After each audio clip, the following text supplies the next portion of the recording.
یہیں پہ اگر ذرا اس معاملے کو روک دیا جائے, دوبارہ اس کو سٹارٹ کریں گے. اس سے پہلے مین وائل کیپٹل کیا کر رہا ہے, یعنی سرمایہ کیا کر رہا ہے؟ سرمایہ وہی کر رہا ہے جو سرمایہ کرتا ہے, وہ نکلنے کے راستے ڈھونڈ رہا ہے. فائنینشیل ٹائمز کی رپورٹ ہے کہ جناب ڈی پی ورلڈ جو کہ یونائٹڈ عرب امریٹس کی پورٹس سنبھالتی ہیں, کمپنی جو ہے, انہوں نے مشرقی ساحل پہ towards the eastern side Fujairah کے قریب ایک نئی بندرگاہ بنانے کی وہ بات چیت آگے بڑھا رہا ہے, اور یہ کہا جا رہا ہے کہ سال سوا سال کے اندر اس کو کمپلیٹ کیا جائے گا تاکہ اسٹریٹ آف ہارموز کو بائی پاس کیا جائے. اب یہ بحث جیتنے کے لیے نہیں یہ سب کچھ کیا جا رہا ہے, یہ بحث سے نکلنے کے لیے کیا جا رہا ہے کہ کس کا عمان کا بنتا ہے, اس کا بنتا ہے. اس میں امریکہ بھی کود پڑا ہے. اب یہاں پہ جغرافی نہیں بدلی ہے, جہازوں کو جو گزر کا قانونی حق ہے وہ آج بھی ہے. جو ساحلی ریاستیں ہوتی ہیں جن کی ٹیریٹری ہوتی جیسے ایران اور عمان کی ہے, وہ سروسز کی خدمات کی فی لے سکتی ہیں, اور لیکن جو پیتھ وے ہے, جو واٹر وے ہے, اس کا کسی بھی قسم میں حق پرسنٹیج میں نہیں کوئی بدل سکتا. تو امریکہ کا بنیادی طور پر دعویٰ, یہ تہران کا اگر دعویٰ کمزور سمجھا جائے تو یہ اس سے بھی زیادہ کمزور دعویٰ ہے. اور پھر اس سے کیا ہوگا, جو بڑی نیویز رکھتے ہیں وہ پھر کیا آگے معاملہ کریں گے پوری دنیا کے ساتھ. یہ ایک بڑا سوچنے والا سوال ہے کہ کیا نیا پریسیڈنٹ یہاں پر امریکہ بنا رہا ہے. یہ کہا جاتا ہے کہ جناب 80 ایئرز سے, 80 سال سے امریکہ نے سمندری راستے جو ہیں وہ اوور آل وہ محفوظ اس وجہ سے رکھے ہیں, مفت میں محفوظ رکھے ہیں. مفت میں نہیں رکھے, اس کی وجہ یہ تھی کہ فری مارکیٹ چلانی تھی, ڈالر مضبوط رکھنا تھا, اس میں جو اتحاد تھا وہ رکھنا تھا, تجارت اور رولز لکھنے کی جو طاقت تھی وہ برقرار رہتی تھی امریکہ کے پاس یہ سب کچھ کرنے سے. اب ڈونلڈ ٹرمپ کہہ رہے ہیں کہ وہ کمائی ناکافی ہے, تحفظ اب کسی نظام کی خاموش بنیاد نہیں رہا, اب یہ ایک سروس ہے, اور سروس کا جناب بل بنتا ہے, اور وہ بل ہم لیں گے. اور آپ سوچئے کہ وہ بل کیا اپنے اتحادیوں سے لیں گے یا اتحادی آگے ٹرانسفر کر دیں گے؟ آف کورس آگے ٹرانسفر کر دیں گے. اب 20% پہ واپس آ جاتے ہیں. 20% سے زیادہ اہم وہ اصول ہے جو سب معاملے کے نیچے دبا ہوا ہے, اور وہ یہ ہے کہ اگر سیکیورٹی پرووائڈ کرنا عالمی تجارت سے کرایہ وصول کرنے کا حق بن جائے تو پھر دنیا کی ہر بحریہ کے ہاتھ میں یہی دلیل آ جائے گی, یہی آرگیومنٹ آ جائے گا. ساؤتھ چائنا سی کی صورتحال کیا بنے گی اس کے بعد؟ چائنا وہاں پر بیٹھا ہوا ہے اسٹریٹ آف ملاکا پہ, جو کہ اسٹریٹ آف ہارموز سے بھی زیادہ امپورٹنٹ اسٹریٹ ہے, یا آبنائے ملاکا جسے ہم کہتے ہیں. وہاں پر صورتحال کیا ہوگی؟ اور پھر باب المندب, وہاں پر ادھر کیا معاملہ بنے گا؟ جو بھی اس کا مطلب یہ ہے کہ کسی بھی راستے کو پہلے وہ خطرناک بنا دے کہ یہاں سے گزرنا ایک خطرہ ہے, پھر اس خطرے کا علاج بیچنا شروع کر دے, جو فی کی صورت میں ڈونلڈ ٹرمپ کہہ رہا ہے. اچھا, گلف کنٹریز کو ڈیکیڈز پہلے, دہائیوں پہلے سمجھ آ گئی تھی, انہوں نے بھانپا اس سب معاملے کو.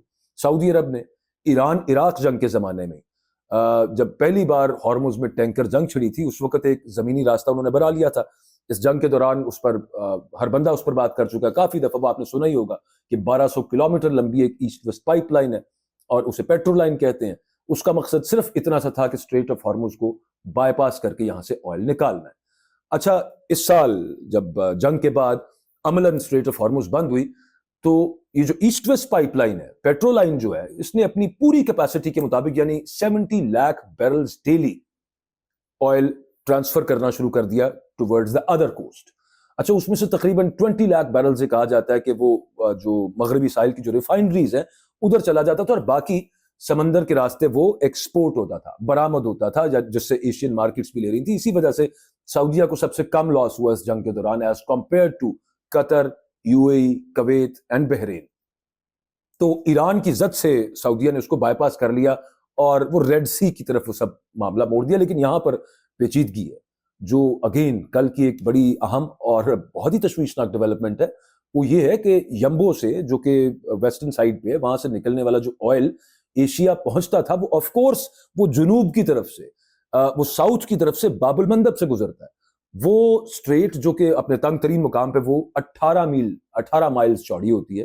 اس کے ایک کنارے پہ یمن کا ساحل ہے, اور یمن کے اس ساحل پر ایران کے حمایت یافتہ حوثی بیٹھے ہوئے ہیں.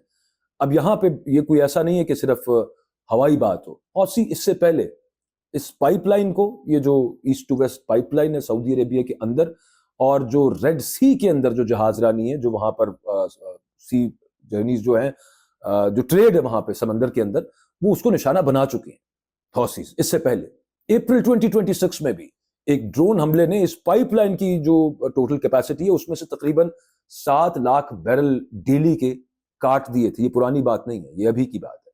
اب کیا ہوا ہے, اگین کل 13 جولائی کو سنا ایئرپورٹ کا رن وے اسے بمباری سے نشانہ بنایا گیا یمن میں. اب جو یمن کی انٹرنیشنلی تسلیم شدہ حکومت ہے وہ کہتی ہے کہ یہ ہماری کارروائی تھی تاکہ ایک ایرانی طیارے کو اترنے سے روکا جائے, اور اس نے طیارے نے غالباً جو ایک حوثی ڈیلیگیشن ہے اس کو لے کر جانا تھا. لیکن حوثیز جو ہیں وہ اس کا الزام سیدھا سعودی عربیہ پر لگاتے ہیں. ریاض اوورال اس دعوے کو مسترد کرتا ہے, وہ کہتا ہے ہم نے تو یہ دعویٰ نہیں کیا, یہ اٹیک ہم نے نہیں کیا, لیکن چونکہ جس حکومت نے کیا ہے وہ یہ مانتی ہے کہ ہم نے کیا اور ان کو ریاض کی سعودی عربیہ کی بیکنگ حاصل ہے, تو پھر حوثیز نے بھی اعلان کیا ہے کہ جناب ڈی ایسکلیشن کا دور ختم ہو گیا ہے, اب جواب دیا جائے گا. میننگ دیر بائی جو ایک راستہ بچا ہوا تھا باب المندب سے وہ بھی بلاک ہونے کے قریب آ گیا ہے, اور حوثیز نے سعودی عربیہ کے اندر اٹیک کر دیا ہے. سعودی عربیہ کی بھی ایئر بیس پر اور ایئرپورٹ پر اٹیک ہوا ہے, مختلف شہروں کے اندر اٹیکس رپورٹ ہوئے ہیں, اور اگلی دھمکی یہ ہے کہ ریڈ سی سے بھی اب ہم ٹریڈ نہیں ہونے دیں گے. یعنی ایک طرف اسٹریٹ آف ہارموز بند ہے, دوسری طرف جو ایک آلٹرنیٹ روٹ بچا تھا چھوٹا موٹا وہ بھی اب حوثیز نے بند کر دیا ہے. سعودیہ باقاعدہ اس کے پیچھے ہے یا نہیں یہ ایک الگ بات ہے, لیکن خیر یہ دھمکی جو ہے نا اب یہ دنیا کے سب سے امپورٹنٹ تیل کے آلٹرنیٹ روٹ کے اوپر آ کے بیٹھ گئی ہے. اب آتے ہیں ان سوالات کی طرف, یہ سب معاملہ ہوا کیا ہے؟ تو سب سے پہلا سوال تو یہ کہ یہ جو اسلام آباد ایم او یو تھا کیا یہ اس کی وجہ سے کیونکہ اس میں امریکہ ٹوٹلی ڈیفیٹڈ ہارا ہوا نظر آ رہا تھا, کیا یہ سب کچھ وہاں سے شروع ہو رہا ہے؟ تو مختصراً میرا جواب تو یہ ہے کہ جی ہاں یہ وہاں سے شروع ہو رہا ہے, اور یہی اس ٹال کی اس فی کی سیکیورٹی فی کی جڑ 17 جون کو جو 14 نکاتی وہ جو ایم او یو تھا جسے اسلام آباد ایم او یو کہتے ہیں اس پر جو سائن ہوئے تھے جس میں میڈیشن پاکستان نے کی تھی, تجزیہ نگاروں نے بڑی حد تک اسے ایران کی جیت پڑھا تھا. ہم نے بھی یہاں پہ پاکستان میں اوورال پوری دنیا کے اندر 300 ارب ڈالرز کی جو وہاں پہ ریکنسٹرکشن تعمیر نو نہیں ہے, میزائل پروگرام پہ کوئی پابندی نہیں ہے, اور جو نیوکلیئر معاملہ جو جوہری معاملہ تھا وہ آگے کے لیے ٹال دیا گیا کہ آگے نیگوسیشن میں اس سب معاملے کو دیکھا جائے گا. Everything in this 14 points document was seen as Iran's victory across the world. American senator Bill Cassidy نے یہ کہا تھا کہ یہ ڈیکیڈز کی بدترین شکست ہے خارجہ پالیسی میں, اور خارجہ پالیسی کی بدترین غلطی ہے. ایرانی اسپیکر غالباف صاحب جو ہیں انہوں نے اسے امریکی شکست کا اعلان کیا تھا باقاعدہ, اگر آپ ان کی ٹویٹ جا کر دیکھیں. اور جو تجزیے اوورال ہوتے رہے وہ یہ کہا گیا کہ جناب جنگ کے بعد یہ تو ایران کی بہت بڑی کامیابی کے طور پر اس سب معاملے کو دیکھا گیا ہے, اور خاص طور پہ اس کے اندر یہ تھا کہ اسٹریٹ آف ہارموز کا جو عملی پریکٹیکل کنٹرول ہے وہ ایران کے پاس ہے. اب اس کی انٹرپریٹیشن ہے اس وقت تو چل رہی ہے, یہ دونوں طرف سے جو معاملہ چلا ہے, جو ایران نے سب سے پہلے قطر کے ایک ٹینکر پر اور 2 اس کے علاوہ پر جو اٹیک کیا وہ اس ایم او یو کے اندر اگر وہ اتنا ویک لکھا گیا کہ اس کی انٹرپریٹیشن اب کوئی ہر کوئی اپنے مطابق کر رہا ہے تو یہ پھر وہاں کا قصور ہے. لیکن اوورال جو ڈونلڈ ٹرمپ نے اس اسٹریٹ کو مفت میں جو کہ نہیں کھلوا سکا ڈونلڈ ٹرمپ, تو یہ ان کی شکست میں بدل گیا, اور اب شکست کو ایک بل کے اندر بدل دیا ڈونلڈ ٹرمپ نے. سادہ سی بات ہے, وہی منطق ہے جو منطق اپنا لی ہے ڈونلڈ ٹرمپ نے جو بنیادی طور پہ ایجاد ایران نے کی تھی. Second question, this is also very important, اور وہ یہ ہے کہ ایک بات تو یہ ہو گئی کہ انٹرپریٹیشن ہے اس ایم او یو کی جس کی بیسس کے اوپر ایران نے اٹیک کیا کہ ہم جو بتائیں گے اسی پیسج سے شپس گزریں گے, اگر نہیں گزریں گے ڈیزگنیٹڈ روٹ سے تو ہم اٹیک کریں گے. تو دوسرا سوال ایک اور جو اس وقت دنیا بھر میں ڈسکس ہو رہا ہے, ایون پاکستان کے اندر ہو رہا ہے, وہ یہ ہے کہ ایران کے اندر جو کیا کہوں میں اس کو, جو ہاکش ایلیمنٹس ہیں, سخت گیر ایلیمنٹس ہیں, وہ پہلے سے کیا زیادہ طاقتور ہو کے لوٹ آئے ہیں اس ایم او یو ہونے کے بعد, اپیرنٹلی اس جنگ رکنے کے بعد. تو جواب اس کا یہ ہے کہ جی ہاں, اور یہ بھی ایک وجہ ہے کہ کوئی جو ہے نا نرم معاہدہ وہ یہاں پر ٹک نہیں سکتا. جنگ نے جو خاص طور پہ جیسے شہید خامنئی ان کا جیسا سٹانس ہوتا تھا وہ ایک بڑے نسبتاً ایک محتاط آئیڈیولوجیکل لیکن at the very same time بہت محتاط ایک وہ چہرہ بھی تھے اور ایک ذہن بھی تھے, ایک دماغ بھی تھے. علی لاریجانی جن کو شہید کیا گیا وہ بھی ایک ایسی ہی شخصیت تھے. اب ان کی جگہ ایران نے پاسداران انقلاب سے جو سخت گیر ہے نا، وہ زیادہ ہاکش جس کو آپ کہہ سکتے ہیں، زیادہ اسٹرنجنٹ، آپ زیادہ رائٹ ونگڈ کہہ سکتے ہیں، وہ آ گئے۔ اب اس پہ رائٹرز نے اور ایون ٹائمز آف اسرائیل کے مطابق وہ کہتے ہیں کہ جناب اب جو چوائس ہے وہ یہ نہیں ہے کہ سختی کتنی ہوگی اور اعتدال کیا ہوگا، اب چوائس اس چیز کے بیچ میں ہے کہ سختی یا پھر اس سے بھی زیادہ سختی۔ یہاں پر معاملہ آ گیا۔ واشنگٹن پوسٹ نے اس معاملے کے اوپر لکھا تھا کہ یہ جو نظام ہے وہ پہلے سے زیادہ پورا اعتماد ہو گیا ہے، زیادہ مور کلیور، زیادہ چالاک ہو گیا ہے، زیادہ سخت گیر ہو کے نکلا ہے اس پوری جنگ کے بعد۔ اور ایران کی جو اندرونی انٹرنل جو پالیٹکس ہے وہ بھی اسی کو انعام دیتی ہے جو اسٹریٹ آف ہارموز پہ زیادہ سے زیادہ سختی دکھاتا ہے انٹرنلی ایران کے اندر۔ سو اصل کہانی یہ ہے کہ خطہ ایک ٹرانسفر ہوتے ہوئے خطرے میں، منتقل ہوتے ہوئے خطرے میں پھنس گیا۔ ہارموز، اسٹریٹ آف ہارموز بند ہوئی تو ریڈ سی کی طرف دنیا ایک آلٹرنیٹ کے طور پر اس کی طرف دیکھنا شروع ہوئی، ادھر باب المندب اور حوثی منتظر، اور وہ جو یمبو کا جو راستہ ہے وہ ہارموز کے نقصان کو صرف جزوی طور پر اس نے پورا کیا تھا۔ اب خدشہ یہ ہے کہ بحیرہ احمر ایک نیا محاذ بن سکتا ہے جس کی طرف اشارہ کر رہا ہے ایران بھی اور حوثیز بھی جس کی طرف اشارہ کر رہے ہیں۔ اور آخری میں جاتے جاتے صرف یہ بات کروں کہ اس خطے کے اندر جو صورتحال بن رہی ہے it's very suitable to America, because America wants to be a superpower, America wants to be relevant for another 100 years، ایک اگلے سال کے لیے وہ 100 سال کے لیے وہ ریلیونٹ رہنا چاہتے ہیں۔ تو پیچھے ایک کانفلکٹ امریکہ کو سوٹ کرتا ہے، ایک کانفلکٹ بنا رہے، لوگ لڑتے رہے، سعودیہ لڑے ایران کے ساتھ، ابھی تو ایسی صورتحال نہیں ہے لیکن دے وانٹ کہ دوبارہ کچھ اس طرح کا معاملہ ہو۔ اسرائیل کے ساتھ سعودی عربیہ لڑے، یو اے کے ساتھ سعودی عربیہ لڑ پڑے، ادھر سے ٹرکی اور ان کی آپس میں نہ بن رہی ہو، گو کہ ایک مسلم نیٹو کی بھی بات ہو رہی ہے، لیکن اوور آل کانفلکٹس سوٹ کرتے ہوتے ہیں سپر پاورز کو اپنی طاقت کو برقرار رکھنے میں۔ بنیادی طور پہ پاکستان بھی ایک کانفلکٹ ہے جو ایک سپر پاور کا چھوڑا ہوا ہے پیچھے۔ انڈیا پاکستان میں جو جنگ چل رہی ہے، انڈیا پاکستان افغانستان کے ساتھ جو مسائل ہے وہ کیا تھا؟ وہ ایک سپر پاور اس وقت کی جو تھی برٹن، وہ یہاں پر ایک مسئلہ چھوڑ کے گئی۔